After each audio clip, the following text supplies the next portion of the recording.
Hey everybody, welcome. A New York Times article a week or so ago got us to thinking. It's called "In Case of Emergency, What Not to Do." Toyota, BP, and Wall Street icon Goldman Sachs. High-profile company names in bad situations and handling them in the worst of ways. Reputational implosions. That's how one PR person puts it. Karen Post is the branding diva. She is an expert in marketing, communications, and branding, president of Brain Tattoo Branding. Good to see you again. Always fun to have you. It's great to be here, and we've got a hot topic here. We do. What is it? These are big companies. They've got big staffs. They've got big money. How did they handle this so badly? Well, when a catastrophe happens, a misfortune, it rattles the best plans that any corporation can have. You're right. They have legal guidance, communication guidance, but there's also mixed agendas because you know whenever something bad happens, there's going to be lawsuits. And looking into that future, the executives have to take that into consideration. And sometimes it's a disconnect with controlling the court of public opinion. And I think that's what you see happening in a lot of these cases. Yeah, one of the things you and I were talking about earlier is, you know, in these litigious times, saying, I'm sorry, we were wrong. You can't do that, really, can you? No, you can't, because it will be filmed, it will be documented, and it will come back and haunt you in a future courtroom setting. And so they're very careful, and there's a very fine line that these corporations have to walk in these kind of situations. Your business is helping a company develop its identity, its brand, what it would be known for. Is this an example of how you can lose it pretty quickly, though, if you do the wrong thing? It is, but any company, a small company or a big company, potentially could be in this situation. An accident can happen to great people and good companies. You know, before this happened, BP actually had a very sound, environmentally friendly reputation. I mean, they even renamed BP Beyond Petroleum because that was their big focus. And then something like this happens, and it's just a suddenly different brand in the minds of millions. Well, I mean, obviously we're talking about Toyota and BP and Goldman Sachs. Toyota was the trouble with the acceleration.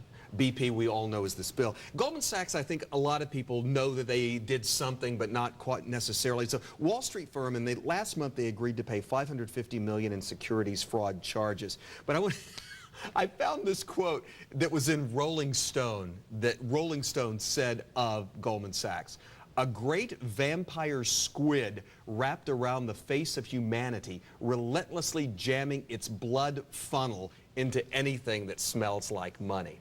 That's tough. It is tough, but you know, the average Joe on the street, they really don't even know what Goldman Sachs does. So, right. You know, certainly they've got shareholders and people that they care about, and no one likes to be included in a negative news article.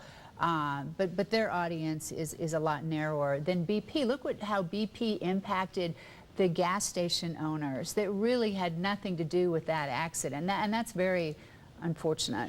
Well, I mean, you know, all three of these that we're talking about will probably survive this. I mean, it's pretty much a given, and they'll probably thrive. But do you ever get back to where you were? I think you do. I think these corporations need to absorb the pounding and get back to business. And even a company like BP, they're so diverse. They have so many different interests. This is one piece. Now, certainly it's been in the news, and I'm sure they go to bed at night and they can't wait till another news story comes that kind of fades this one. But you know, like even the plane crash in Florida years ago, ValueJet is now AirTran, yeah. And you know, I couldn't even remember the name of that company. You know, and that was tragic. But then time heals, and consumers in our society have limited recall on a lot of these situations. We posed the question, did you stop buying Toyotas and BP gas, and what would it take to get you back? And from Jessica on Facebook: Toyota cars are the most reliable ones I've ever had. I will always be a Toyota driver. As far as BP, they will never get my business ever. They created a horrible mess, and they are a horrible company. Yeah, and that's interesting because the woman that submitted that has a real connection, an emotional connection to the environment. Now, if she would have lost a relative in a Toyota car, she may have had a different opinion. So a lot of it is the connection to the marketplace that is going to determine the shakeout of how these brands end up. And you brought up something, and I want to I want to bring it up because people who say they're not going to buy BP gas ever again, you know, it's these people who have these gas stations who are not really connected with the company other than the fact they sell their gas. They're franchise owners. They're small business people, and it's very unfortunate. But I suppose as you think about going into business and hooking up with a corporation, you know, you need to think about, well, what happens if they make a bad judgment or they have a catastrophe? How's that going to impact your livelihood? But it's unfortunate. We're going to take a break. When we come back, I want to talk to you about creating a crisis plan, because that's one of the things that companies do these days. Stick around. We'll be right back.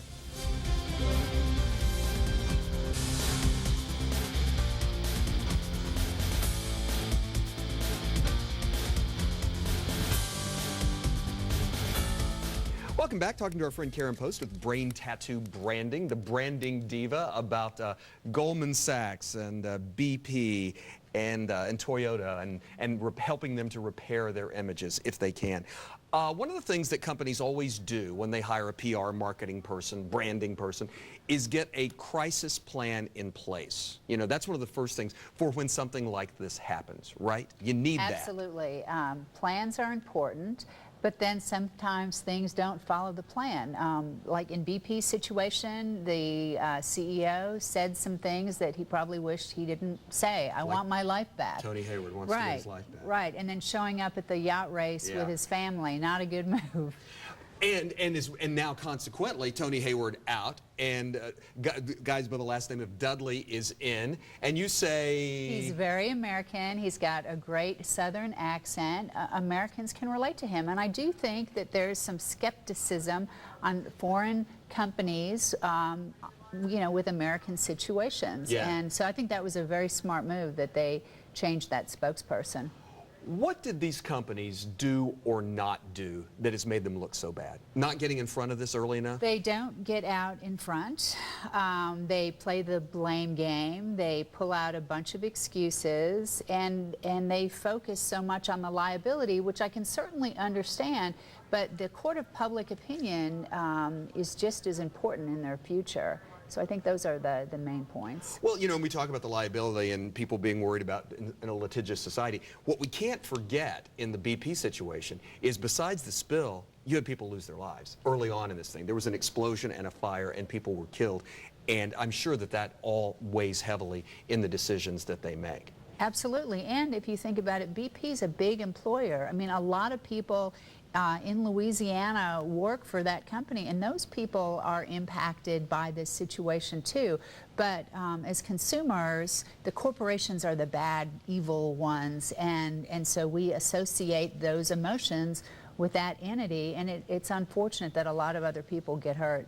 And as you and I were talking earlier, especially in the case of BP, even if you do somewhat, and it looks like public opinion is turning more back toward BP's favor, people still blame the federal government for this happening as well. They blame the federal government. Why weren't they there doing a better job of regulating the situation? And then it's even a double-edged sword that BP's spending a lot on these ads to put out a good message, which you would think that they would want to do, but then some people are like, well, they should be taking that money and helping small businesses. So you can't really win. You just need to take your pounding and then get back to business. We got from Alexander on Facebook. In these hard times, I buy everything by price. If the gas is cheaper at BP, although not usually, I will get it. And a lot of times it just boils down to that, right? Yeah, and if your tank is on low and there's not another gas station around, you know. But still, I think the energy business as a whole even gets lumped up. Like these other companies are kind of thrown in these negative emotions, you know, so they need to be thinking about adjusting and responding to these situations even if they're not directly involved. We're talking about BP most because I think it's the one that's been the most recent, but of the three we've been talking about today, who do you think did the worst job of handling their crisis? Well, I think BP touches most consumers. Goldman Sachs is a little audience. Some of these celebrities, you know, again, they're small audiences, but it's amazing how the next catastrophe, the next accident is going to fade this current one. Yeah. I promise you that. When they write the textbooks about PR crisis and management, how will they write about BP and I think Toyota? as, you know, one of the poster children for bad examples of managing a crisis and PR. And, yeah, and you know, we only have a little time left, but you know, you also think about this. There are the individuals out there these days who have had their own crisis. I mean, I think we've been talking about Mel Gibson. I mean, you know, that's a perfect example probably of how not to let things get out of control too. Yeah, but then look at Kobe Bryant. You know, he was, Well, that's you know, right. and look at what do we think of him now? So I'm telling you, time changes a lot of this. Right. So next year we'll talk about all this and see where everyone is. See where the next crisis is, and have we gone back to buying BP gas again? Hey, good to see you. Thank you. Great. Thanks for having me. Thanks to Karen Post. Thanks to all of you for sharing your opinions. Tomorrow on Your Turn, mortgage fraud. Not the bad guys scamming people. This mortgage fraud involves those who intentionally lie about their applications.